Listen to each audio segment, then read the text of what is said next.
Hello everyone, my name is Meet Sangvi and today we are going to be looking at precision diodes and few of its applications. So first we will be looking at basic half-wave rectifier. So as you can see, this is the circuit. The input shall be sinusoidal wave and the output shall be half rectified. So first we will run it at 0 offset, 5 amplitude and 1 kilohertz. So yeah, let's run this. Click over here at Vin. So as you can see, the input is sinusoidal wave. And at V out, the output is half rectified, which means that only the positive parts of the input are going to be rectified and negative part is not going to be rectified. Now we shall see what happens at higher frequencies. So we'll increase from 1k to 10 kilohertz and then run the circuit. Click over here.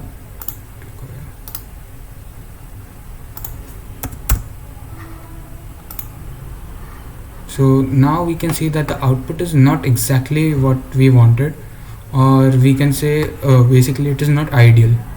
So to solve this problem, we modify this circuit a bit and we shall now see the modified half-wave circuit. So I'll just close this.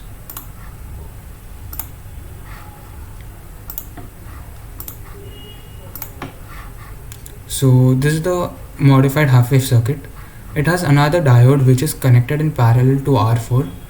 To the feedback resistance basically, and this shall give a proper output even for higher frequencies. So first we shall run it at 1 kilohertz. Run.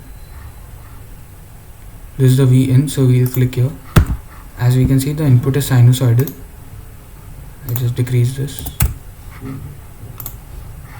Yeah, the input is sinusoidal and the output is as we had expected, a half rectified output.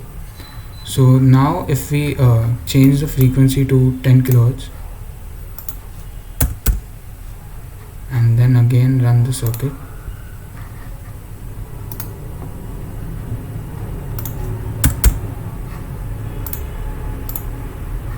so we can see that even for a high frequency of 10 kilohertz, the output is still pretty decent, but this was not the case at basic half-wave rectifier.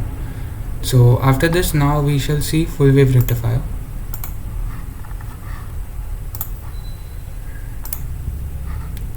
So this is the full wave rectifier circuit. So what it does is that it not only rectifies the positive part of the input, but also the negative part of the input. But in the case of half wave rectifier, only half wave was getting rectified. So now we will run it at 5 amplitude and 1 kilohertz. We will run this.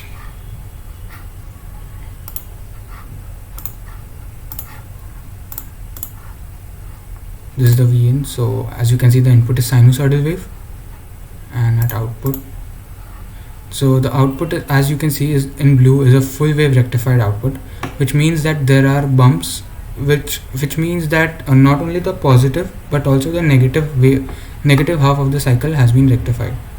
Now we shall look at another circuit using precision diodes. It is known as the clipper circuit.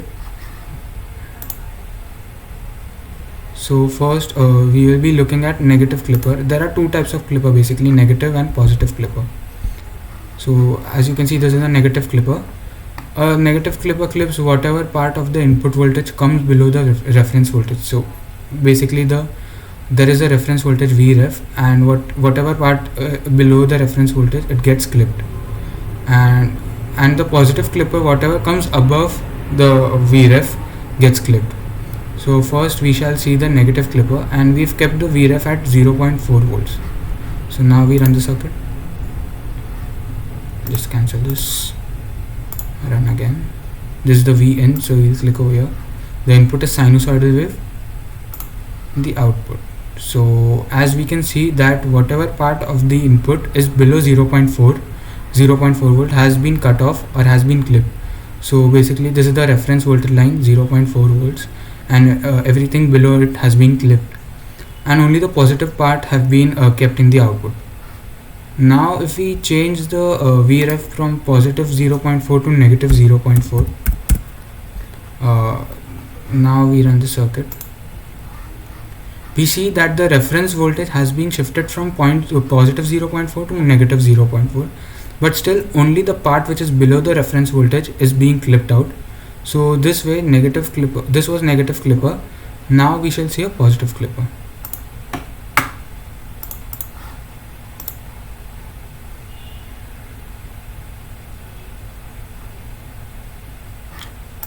So basically a positive clipper is nothing but it gets reversed, the diode D gets reversed.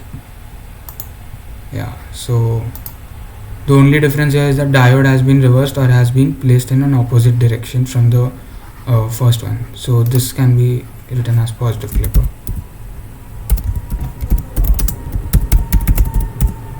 Yeah. So now we run this circuit. The input is sinusoidal and output, as we see that instead of part below the reference voltage minus 0.4, first we'll run this for 0.4, let's see. Yeah, so as we see, the instead of part below the reference voltage getting clipped, we see that the part that lies above the reference voltage, that is 0.4 volt, is being clipped. As you can see, it goes from 0 to 0.4, it gives a straight line, and then it again gives a negative part of the input. Over here also we shall see what happens when we change from positive Vref to negative Vref. So I'll change it from 0.4 to minus 0.4. Now I'll run again. We now see that the reference voltage is getting set at minus 0.4 volts, but still the parts of the input that lie above the reference voltage are clipped out, and only the part below the 0.4 volt remains. Yeah, that's it. Thank you very much.